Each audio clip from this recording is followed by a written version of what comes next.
Good morning everyone, स्वागत है आप सभी का आपके अपने चैनल ईजीएस यानी कि एनजी ग्लोबल स्टडीज पर।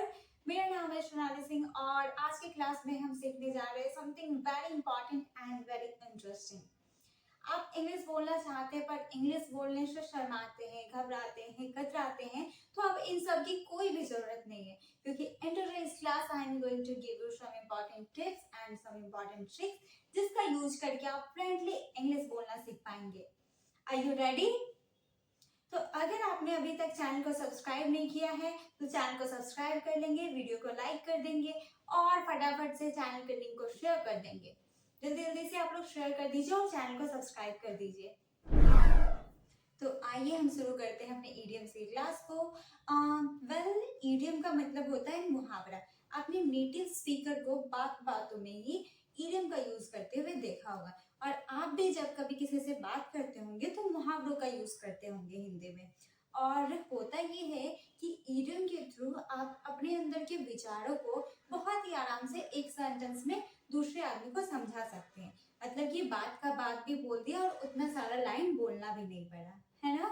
तो जैसे कि मैं आपको बताती हूँ, आप बोलते होंगे कि एक हाथ से ताली नहीं बजती, या फिर फटे दूध पर क्या ही रोना, 4 दिन की चांदनी फिर अंधेरी रात। बस इसी टाइप के कुछ इडियम को हम आज की क्लास में देखने वाले हैं।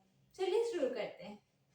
आइए हम अपने पहले सेंटेंसेस को देखते हैं। तो हमारा पहला सेंटेंसेस है कि एक हाथ से ताली नहीं बजती। क्या मतलब होता है इसका कि एक हाथ से ताली नहीं बजती। एक हाथ से ताली नहीं बजती का मतलब होता है कि अगर कभी कोई विवाद हो, कोई झगड़ा हो जाए, कोई आर्ग्यूमेंट हो जाए, उसमें सिर्फ एक की गलती नहीं होती, गलतियां दोनों की होती है, कम या ज्यादा, है ना। गलतियां दोनों की होती है, इसको हम बोलते हैं एक हाथ से ताली नहीं बजती। तो आई एम श्योर कि आपने भी इसका इस्तेमाल बहुतों बार किया होगा, पर अब हम इसका इस्तेमाल अंग्रेजी में करेंगे। तो एक हाथ से ताली नहीं बजती को हम लोग इंग्लिश में बोलते हैं it takes two to make a quarrel. It takes two make a quarrel. Rahul और खुशी बहुत ही अच्छे फ्रेंड्स हैं और दोनों में क्या हो जाता है, झगड़ा हो जाते हैं, कुछ आर्ग्यूमेंट्स हो जाते हैं।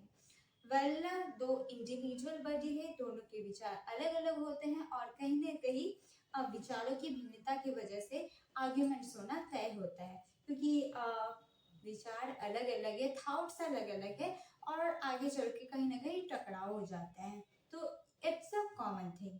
तो दोनों में मनमुटाव हो जाते हैं। तो खुशी बोलती है अपनी मम्मा को, मम्मा मुझे लगता है कि राहुल को मुझसे झगड़ा करने के लिए माफी मांगनी चाहिए। मम्मा I think Rahul should apologize for arguing with me. Rahul should apologize for arguing with me। मतलब राहुल को मुझसे आर्ग्यूमेंट करने के लिए माफी मांगनी चाहिए। उसकी मम्मा क्या कहती है? उसकी मम्मा कहती है कि खुशी बेटा एक हाथ से ताली नहीं बजती, तुम्हें माफी मांगनी चाहिए उससे। It takes two to make a quarrel खुशी। I think you should apologize to him। मतलब कि एक हाथ से ताली नहीं बजती खुशी, हो सकता है तुम्हारी भी गलती हो, तुम्हें ही माफी मांगनी चाहिए। तो हमने पहले सेंटेंसेस को बहुत ही अच्छे तरीके से समझा और आप भी इसका इस्तेमाल अपनी डेली लाइफ में करेंगे, है ना। हमारा दूसरा सेंटेंस है 4 दिन की चांदनी फिर अंधेरी रात। क्या मतलब होता है इसका, 4 दिन की चांदनी फिर अंधेरी रात का? इसका मतलब होता है कि थोड़े समय के लिए सब कुछ बहुत ही अच्छा होना, एकदम मस्त चकाचौंध से भरा हुआ होना, और कुछ समय बाद फिर से वही बोरिंग, फिर से वही नीरस सा हो जाना, खराब सा हो जाना, है ना। तो इसको हम बोलेंगे 4 दिन की चांदनी फिर अंधेरी रात। चलिए इसके भी हम एक एग्जाम्पल को देखते हैं। मानो कि आपकी फ्रेंड आती है और आपको कहती है कि मुझे मॉडल बनना है, I want to be model, है ना। तो आप क्या बोलते हो? अरे इसमें कुछ भी नहीं है, ये सब बस 4 दिन की चांदनी है और फिर अंधेरी रात है।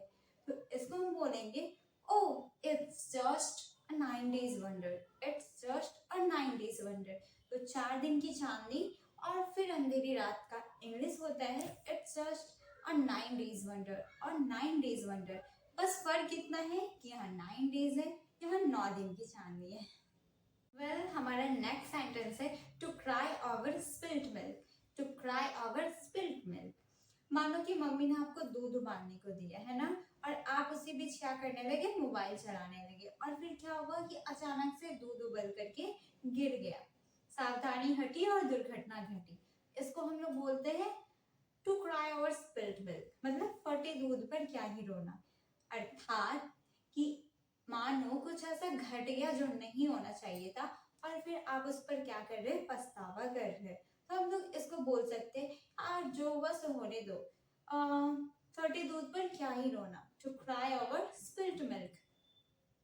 और हमारा नेक्स्ट सेंटेंस है भेड़ के खाल में लोमड़ी, A wolf in sheep's clothing. A wolf in sheep's clothing. मतलब आप ऐसे लोगों से मिले होंगे जो सामने से बहुत ही सीधा साधा आपको सपोर्ट करने वाले होते होंगे, है ना, ऐसा दिखते होंगे, पर अंदर से बहुत ही चंट, चालाक और शातिर होते हैं। तो ऐसे ही लोगों के लिए हम बोलते हैं कि भेड़ के खाल में लोमड़ी है, इससे बच कर रहना, है ना। आई एम श्योर कि आपने भी इसका बहुत बार यूज किया होगा। अब हम इसका इस्तेमाल इंग्लिश में करना सीखेंगे, है ना। A wolf in sheep's clothing.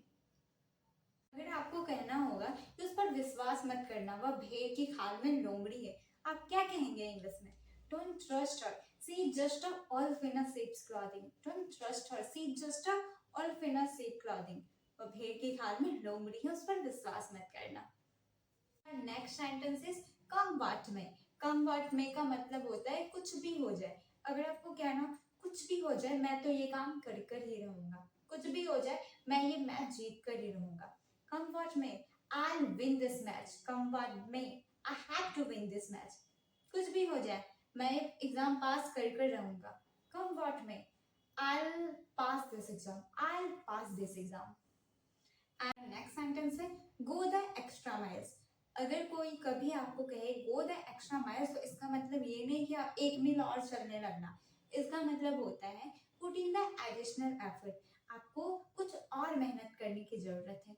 मानो कि आप काम करते हो, ठीक है, और आपके बॉस आपको कहते हैं कि हमें कुछ और एफर्ट्स डालने की जरूरत है ताकि हम नए कस्टमर को अट्रैक्ट कर सके। इसको इंग्लिश में बोलेंगे we need to go the extra miles to attract new customers.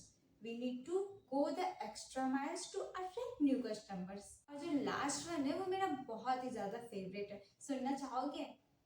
Okay, last one है barking dogs seldom bite. Barking dogs seldom bite का मतलब होता है कि जो भागते हैं ज्यादा वो काटते नहीं, जो ज्यादा भागते हैं वो काटते नहीं। इसको हम लोग बोल सकते हैं जो गरजते हैं वो बरसते नहीं। आपने सुना होगा और बहुतों बार इस्तेमाल किया होगा कि गरजने वाले जो मेघ होते हैं, जो बादल होते हैं, वो बरसते नहीं है। इसको हम कुछ एग्जाम्पल के थ्रू देखते हैं। अगर आपको कहना हो कि रिया सिर्फ बोल सकती है, वो कुछ कर नहीं सकती है, तो उसकी बातों को सीरियसली मत लो। तो आप कहेंगे Riya is only a barking dog who seldom bite, so don't take her south seriously. Riya is only a barking dog who seldom bite, so don't take her thoughts seriously. तो आप इन सभी इडियम्स को याद कर लेंगे। एक बार में नहीं होगा तो 2 बार 3 बार वीडियो को रिपीट पे देखिएगा, कॉपी में नोट कर लीजिएगा और फिर डेली लाइफ में अपने बोलचाल में इन सभी का इस्तेमाल कीजिएगा, तो फिर आप कहीं ज्यादा फ्लुएंट हो पाएंगे। तो आज के लिए दीजिए मुझे इजाजत, मिलते हैं नेक्स्ट क्लास में। So thank you so much for today's session. तब तक खुश रहिए, हंसते रहिए और स्वस्थ रहिए। Thank you so much.